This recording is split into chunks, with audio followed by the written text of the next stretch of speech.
Olá, meu povo! Eu espero que esse vídeo encontre você bem. Se esse é o seu primeiro vídeo aqui no canal, seja muito bem-vindo. Eu sou o Felipe, você pode me chamar de Chu, e aqui nós falamos sobre livros.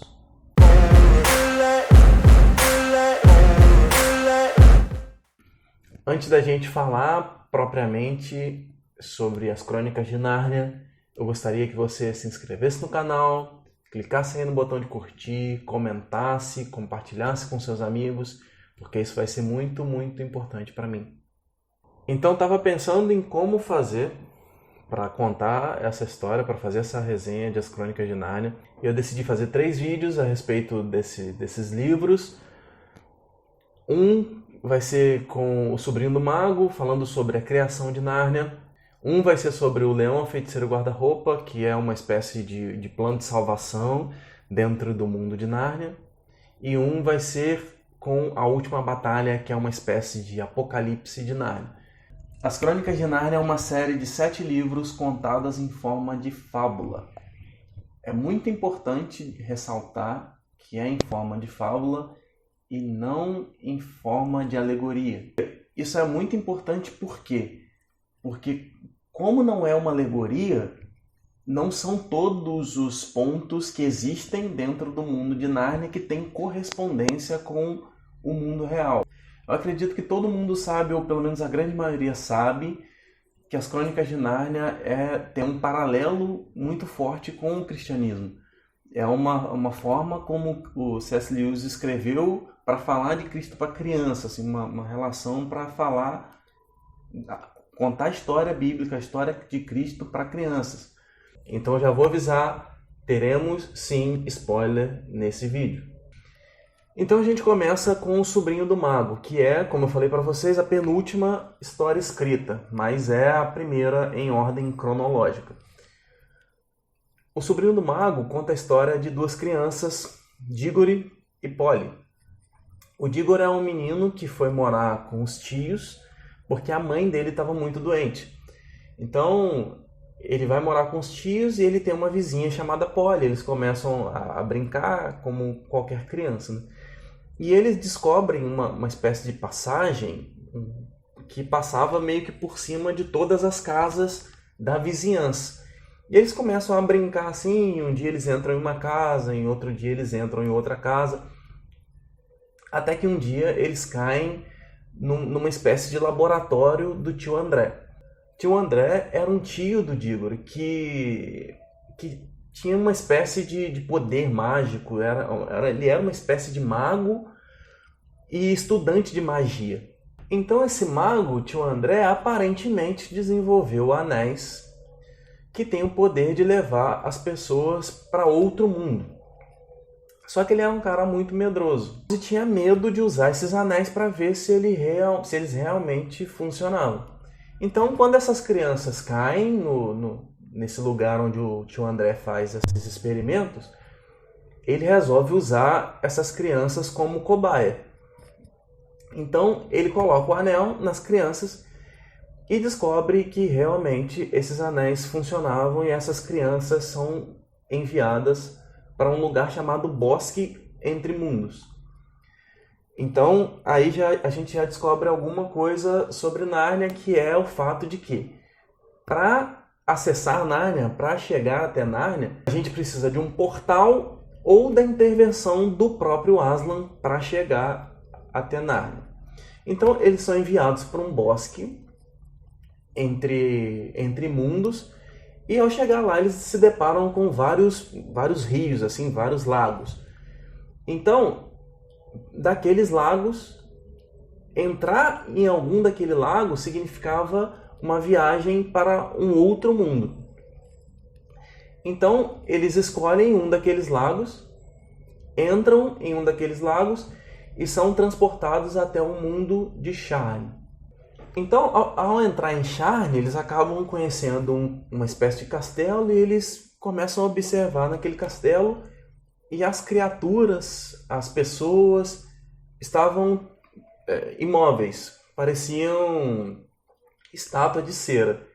E eles ficam assustados com aquilo e eles percebem um sino. E quando eles chegam próximos daquele sino, tinha uma inscrição. E estava escrito naquele sino: Ousado aventureiro, decida de uma vez. Faça o sino vibrar e aguarde o perigo, ou acabe louco de tanto pensar. Se eu tivesse tocado, o que teria acontecido? Então eles leem essa inscrição, as crianças leem essa inscrição, e eles começam um debate, porque o Digory queria muito tocar o sino e ver o que acontecia, ficou curioso, e a Polly queria fugir e voltar para sua cidade natal. E depois de alguma argumentação, depois de uma pequena briga entre os dois, eles decidem tocar o sino. E quando eles tocam o sino, eles libertam a Jadis, personagem que a gente depois vai conhecer como Feiticeira Branca. Então eles libertam a Jadis, e na tentativa de fugir da Jadis, eles acabam trazendo a Feiticeira Branca para o nosso mundo. Então a Feiticeira Branca vem para o nosso mundo, conhece o tio André, que é um mago, mas na visão dela é um mago fraco, e ela pensa: eu vou dominar sobre esse mundo, e acaba causando a maior confusão. E eles acabam chegando no centro, ela destrói, ela é muito forte, né? Uma maga muito forte. Ela acaba pegando poste para jogar nas pessoas, e as crianças acabam encostando nela e nos anéis para levá-la de volta para o mundo dela. Então eles acabam retornando, na verdade, para o bosque entre mundos. Só que tem uma coisa: quando as pessoas usavam esse anel para voltar, para ir para o bosque entre mundos, qualquer coisa viva que encostasse nesse anel também seria levado junto com eles para o bosque entre mundos. Então eles conseguiram sim levar a Feiticeira Branca para o bosque entre mundos. Mas eles levaram também o tio André, um cocheiro e o cavalo desse cocheiro que se chamava Morango. Então eles entram nesse bosque entre mundos e eles tentam escolher qual é o lago que levaria de volta a feiticeira para o mundo dela, para o universo dela. E quando eles vão tentar, o cavalo estava tomando água de um outro universo, e eles acabam sendo enviados para outro universo. E quando eles chegam nesse universo, era tudo escuro, era tudo vazio, não tinha nada. E eles começam a escutar uma canção. Uma canção que parecia vir de todos os lugares ao mesmo tempo. E enquanto eles ouviam essa canção, eles perceberam que as coisas iam sendo criadas. Um grande sol, aí houve luz, as coisas iam sendo criadas a partir do momento em que essa canção era cantada. E quando houve luz, eles conseguiram enxergar um grande leão, perceberam que esse leão era quem estava cantando. E perceberam também que a canção desse leão estava diretamente relacionada com a criação daquele mundo.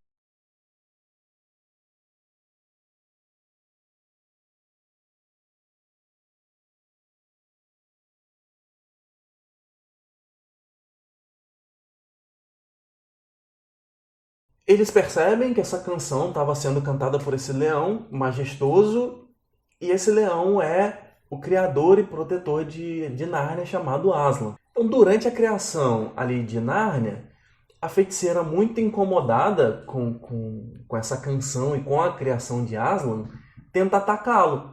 Então, um dos postes que ela tinha trazido do nosso mundo, ela arremessa nele com a intenção de machucá-lo, né? de fazer com que ele parasse a criação. Então acontece que esse poste bate no Aslan, e o Aslan não está nem aí para o que acontece. Esse poste cai no chão, ele se enterra, e ele nasce como se fosse um poste de luz, né? E ali começa a brilhar uma lamparina eterna. Esse lugar fica conhecido como Ermo do Lampião, e é um lugar muito, muito importante na história de Nárnia, porque além de demarcar algumas coisas no território de Nárnia, ele é um lugar por onde entram os irmãos e também por onde saem os irmãos.